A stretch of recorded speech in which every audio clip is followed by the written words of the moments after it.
si bay le vek ule kan lo le de ta e order thêm mà zong ron la lang le to na go in chu he ra ma hian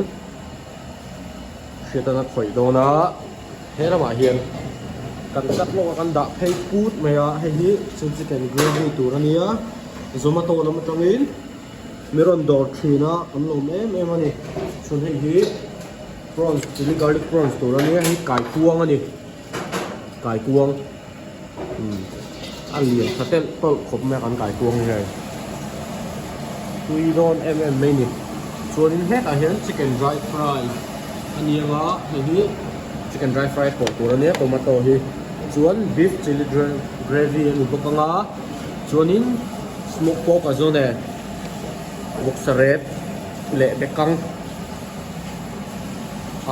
akuni thì pronounce tụi khác thì được smoke pork akuni tụi nó gì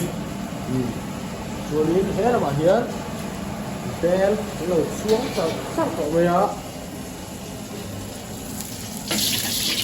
đây là mình đi có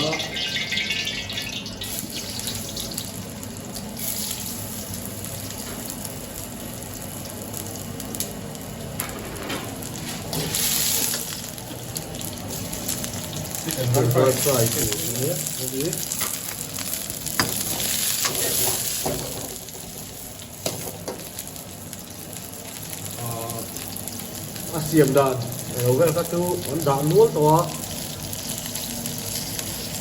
mà thế lấy lầu lấy lầu là lầu cái nồng phải tắc khoan cắn phấy để không bao ngò dùng gói này dùng trên sụp anh em còn còn ha rồi đi cái sài sốt thế thì black pepper thế thì là gì nó sẽ không này ra lấy vinegar này hắn hành của nó ini arta ini tak lain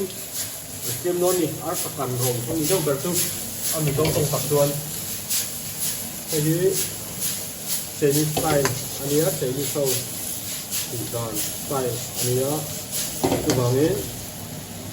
chỉ lệ Gino làm cái gì cả hẳn mong lệ mấy khi nữa đi đến chuan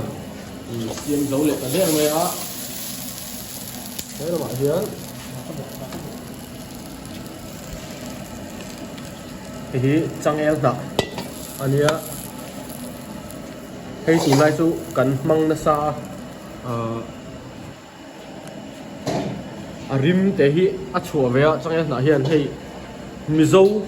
ta chọn rim hit tụi em ni mizo smell đây vâng ni a chua ni chỗ này hi thì hiện sesame hắn lâu á chung mà hiện hắn phun chất cái năng á hắn uống mà làm mà hắn đã lúm lệ mấy đốn đi cho đến thế là mà hiến một tờ rét đó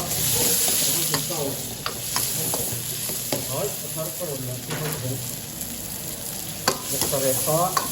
trong này hắn tiệm của lửa đó na cú bún sen lệ thì tomato anh nhớ hắn tao rất là cái quay tí em mấy nè akuni dia pernah tu itu lah aku ni orang tu dah make kita ang rek tu awak yang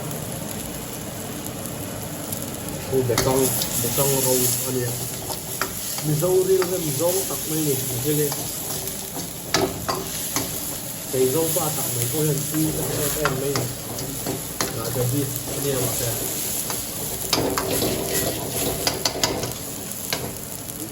em mấy nè cái gì rồi cô chú chili paste anh ấy ăn xiêm đàn cô á video hình ảnh đó chili paste này lâu tan cô khán marsa tăng lại này cô khán ăn xiêm thấy không có gì còn tiền cô đi tùy em mấy nè rồi cô chú ăn smoke cô ăn bột sả ré cô anh ấy đi tập đi anh ấy bột sả ré cũng rất nhiều ôm xuống sao thế không cắn phồng từ đó cô nó cứ tùy em mấy nè một sa cú ăn min sa anh ấy đểถึงmặt sa đây hàng cái hàng của nó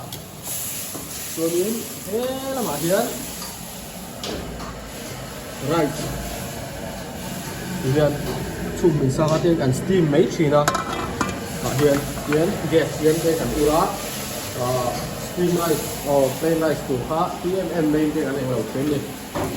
cuốn lạc của chúng mình lấy dấu để ở về này nàng ra lắm bằng hết lệ chili lắm bằng chúng chưa biết đâu thế là về đều hết chuyện đó cái smoke pork ở chỗ này akuni smoke pork akuni chỗ này bọc sả rép lẽ để căng rau em xiêm đàn anh ấy khác à so yung tu ay chili au kasiam do ni shem hey tu này beef chili gravy chili garlic prawns that chili chicken gravy kasiam do na base kam mur ka full trap ko shem aleng do si rawa chu vai hot garlic sauce siam rai khati lang la aba khi kan ti lang bai do ne so thiang ai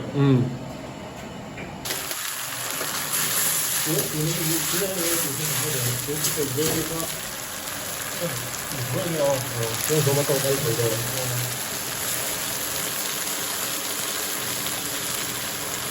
thì sao cái cột sao với cái này rồi sao cái cột này thì trong lâu cái là áp dụng vào video cái cột hiện cái thể chế của họ ngay là khi nó sao cái cột hiện cái đều đàn cái thì anh ấy cần rất mạnh cái khu diamond cut cái tốt thì ngoài hay cái ở trên người cần cắt thì cái phần này thành rất tốt rồi ngoài ra có một nói là cái có cái này cũng tiêu thì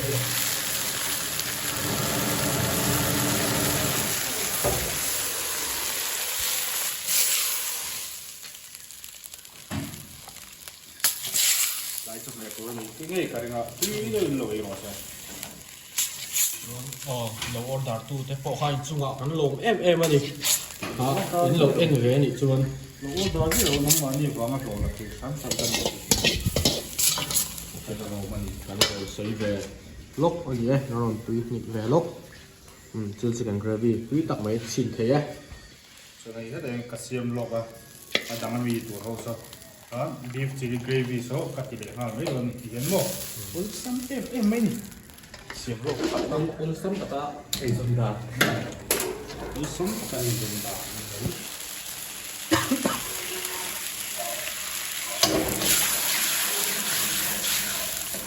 bông sa anh nhé bông sa thì nó phải là của cái mà masari alsa ini ya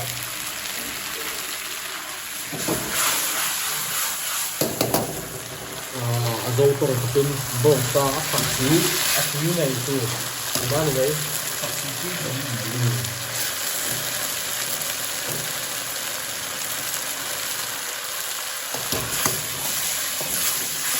ngắm bằng cái mình có cái gỗ tặng về kia ạ cũng cần cái này mấy này thì nó bị cái gì này nó tí cái tiếng kịch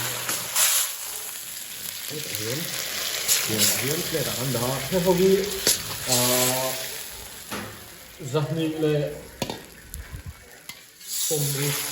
thì bò về là nhìn ta sẽ beef thì chỉ cần phá giặc nhị xong đi nó vẫn giặc nhị xong ngon thì về lại mà thì beef chili gravy anh về thùng này bông xà khá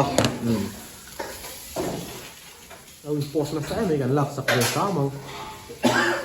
chúng mình hay Lebanoni anh này chúng này chúng là gì á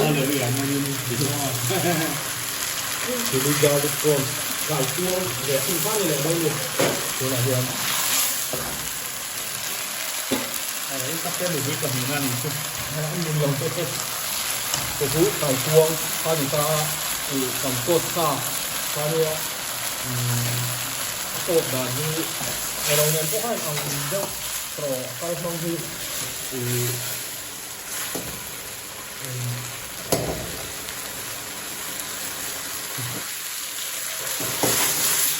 tôi trồng cho ra để tôi không được rất nhiều rồi rồi đến chili garlic pro thì tôi áp hạt ý bộ ý đâu khác từ hè vào tuna apple ha sauce ano sweet sauce hay ít tiệt han hay tiệt ít sẽ ít ở hoa này lâu raจะต้องทำมันด้วย hay dùng giá hay không dùng chi về sinh ta này chi rất chắc về sinh ta đó thì dấu là ta